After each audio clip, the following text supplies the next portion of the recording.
Nahihirapan ka ba sa pag-eyeliner? Well, di ka nag-iisa, ganyan din ako. Feeling mo ba hindi ka na talaga matututong maglagay ng eyeliner? Well, pwedeng ang problema yung eyeliner product na ginagamit mo. Today, I will be sharing with you a liquid eyeliner that's not only beginner-friendly but also budget-friendly.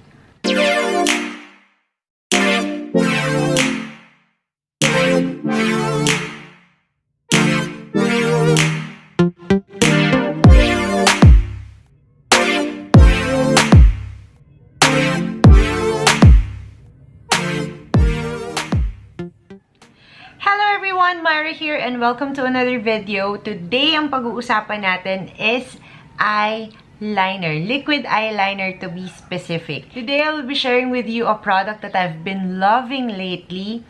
And if you are like me na medyo hirap sa paglalagay ng eyeliner, eto na ang product na para sa'yo. So, I'm talking about this Careline Graph Ink Liner. Sobrang ganda ng eyeliner na to and I'm loving it. Reason number one, I like it because para lang siyang pen or marker na sobrang dali niyang hawakan at sobrang dali niyang i-grip.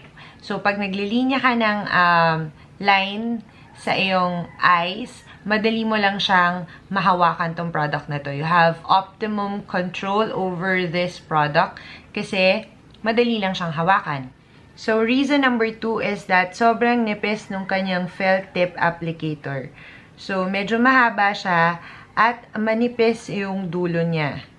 What it does is it allows me to draw a line na sobrang fine at manipis lang. And I like it especially dito sa my inner part ng aking eye. Kasi ang gusto ko, pag nag-drawing ako ng line, gusto ko yung sa loob na banda, dito, inner half, manipis lang yung line na yan. And then, the outer half, medyo makapal. And this particular liner allows me to do that. And kung gusto mong magtungkil, yung matulis na wing sa dulo, kayang-kayang gawin nitong eyeliner na ito. So, as you can see, kung gusto mo ng manipis na linya, kayang-kaya niya. Kung gusto mo ng makapal, pwede mo siyang i-bend ng konti para mabigyan ka niya ng mas makapal na line.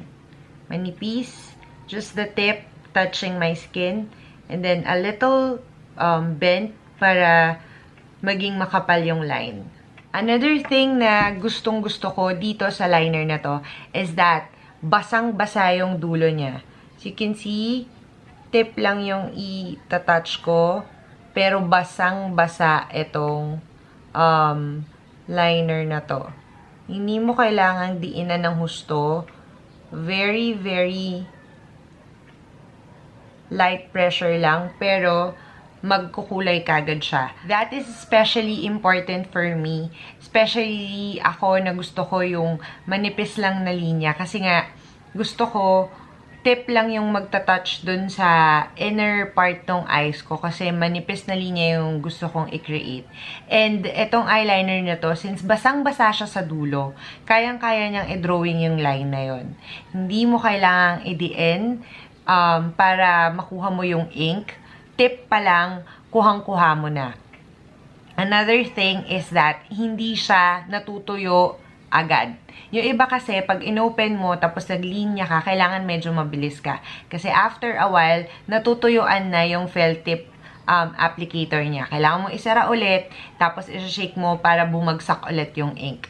Dito, kahit kagaya ko na ang tagal na mag-line, sobrang tagal ko mag-liner eh. Hindi siya natutuyo.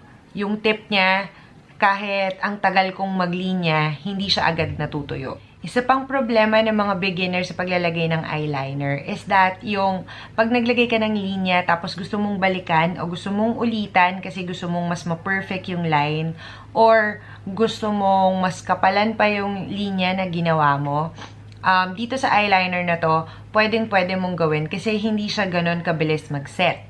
Yung iba kasi na eyeliner, pag nag-set na siya, once na nilagay mo na yung line mo, mabilis siya mag-set. So, pag babalikan mo na siya at magla-line ka on top of the line that you already drew, sometimes, yung mga ibang liner, mabilis siyang matuyo and it tends to be sticky. Medyo, ano na siya, tacky na yung feeling kasi patuyo na nga siya. And sometimes, pag dinampi mo ulit yung felt tip applicator, parang yung previous na sinulat mo or drawing mo, natutuklap na siya, mabilis siyang magbitak. Ito, hindi. Kahit na isulat mo na siya or na i-drawing mo na siya sa eyes mo and you happen to want to make a retouch para maayos yung line na ginawa mo, kayang-kaya mong gawin dito sa liner na to kasi mag-glide pa rin siya smoothly even though you're putting it on top of a previously lined eyes. Magagawa mo pa rin yun at kaya mong kapalan if ever gusto mong ulitan yung dito sa may bandang edge and gusto mo pa siyang patungan kasi gusto mo siyang kapalan. Kayang-kaya mong gawin dito without having the previous liner na mag-smudge or magbitak or whatsoever. Another thing na gusto ko dito sa liner na to is that it is readily available sa yung mga supermarket, department store, and sa mga Watsons na stalls. And this is very affordable at around 165 pesos. Sobrang sulit nito and sobrang affordable na eyeliner na to. So, as you can see, I already have this look on me right now. So, medyo may pagka-glam siya. Maayos na. Meron akong contour, blush. Everything is there. But, to level up this look actually is calling for an eyeliner. Parang hindi kompleto tong look na to pag walang eyeliner. So, now I'm going to attempt to show you how I use this liner on me. So, cross fingers tayo kasi hindi pa rin ako magaling. Nagpa-practice pa lang din ako. So, let's go. So, what I do is, nagsistart ako dito sa loob. And, I'm going to drag it out.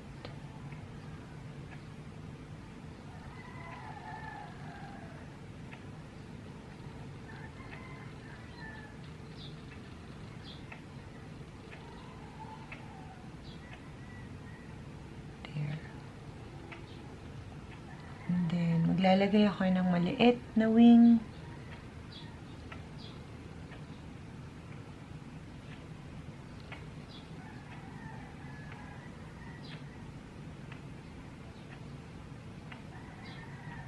Then, i-drag ko siya papasok.